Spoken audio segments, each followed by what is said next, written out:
est vraiment ravis d'accueillir cette délégation qui vient du Kazakhstan. Vous le savez, la France et le Kazakhstan entretiennent des relations bilatérales très développées, des relations qui se développent d'année après année.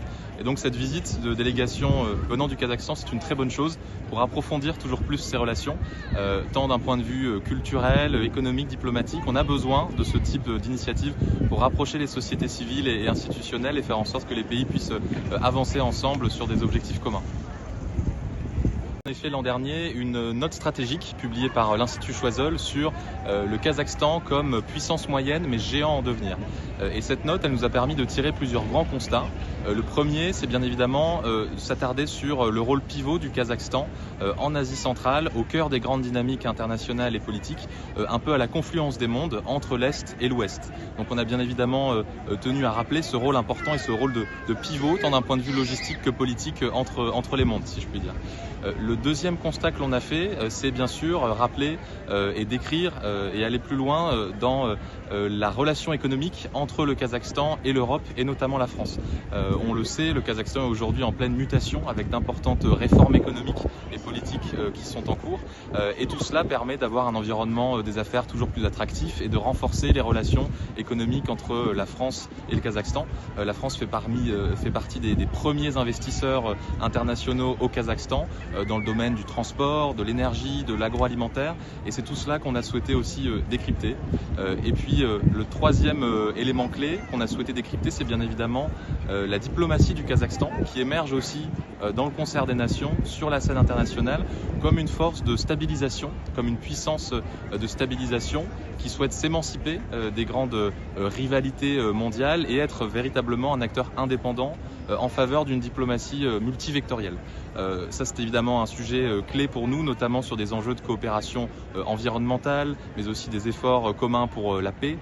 Donc tous ces éléments, on a souhaité les rassembler dans une note stratégique qui a pour ambition d'alimenter les décideurs, de leur donner de la matière pour comprendre le Kazakhstan et on l'espère mieux s'y projeter à l'avenir, tant d'un point de vue coopération économique que culturelle ou encore diplomatique.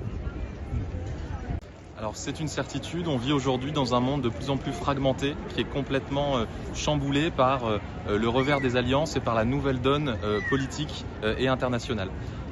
Je pense que les derniers mois ont été un moment de wake-up call, de réveil stratégique pour l'Union européenne et pour la France. Ça faisait plusieurs années que l'on parlait de l'importance de raviver l'autonomie stratégique de l'UE.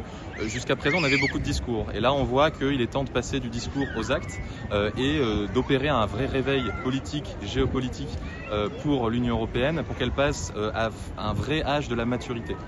L'Union européenne, elle a été construite dans un temps de paix. Et donc, en tout cas, pour favoriser la paix suite aux différents événements politiques qui ont émaillé le XXIe siècle. Et donc c'est pas forcément une habitude naturelle pour l'Union européenne de parler de défense, d'armement, etc. Mais les derniers mois nous l'ont rappelé, il nous faut aller plus loin dans notre défense, dans nos efforts de défense, ce qui implique d'harmoniser nos relations, de coordonner nos relations entre États membres, mais aussi de renforcer notre base industrielle pour la technologie de défense. Donc tout ça, je pense que c'est vraiment un réveil stratégique. Et le deuxième point essentiel aussi pour nous, Européens, je crois, qui est que on s'est rendu compte que nos anciennes alliances ne prévalaient peut-être plus aujourd'hui, en 2025 et pour les années à venir, et qu'il nous fallait bâtir une véritable souveraineté européenne, une autonomie, une indépendance européenne, en indépendance de notre voisin américain ou d'autres puissances dans le monde. Donc ça implique de redéfinir nos alliances, d'en effet se tourner vers d'autres partenaires régionaux et on évoquait tout à l'heure le rôle central de l'Asie centrale dans les dynamiques internationales. C'est d'autant plus vrai que les équilibres mondiaux sont en train d'être redéfinis et ça implique aussi d'avoir la capacité en tant qu'Européens de choisir nos dépendances. On sait que l'indépendance absolue est parfois compliquée dans un système mondialisé, mais donc choisir nos dépendances, quand est-ce qu'on les arrête, quand est-ce qu'on en change et comment on bâtit une souveraineté réelle, notamment sur les actifs les plus critiques et stratégiques dans nos chaînes de valeur. C'est vraiment un défi qui nous attend aujourd'hui, nous, en tant qu'Européens.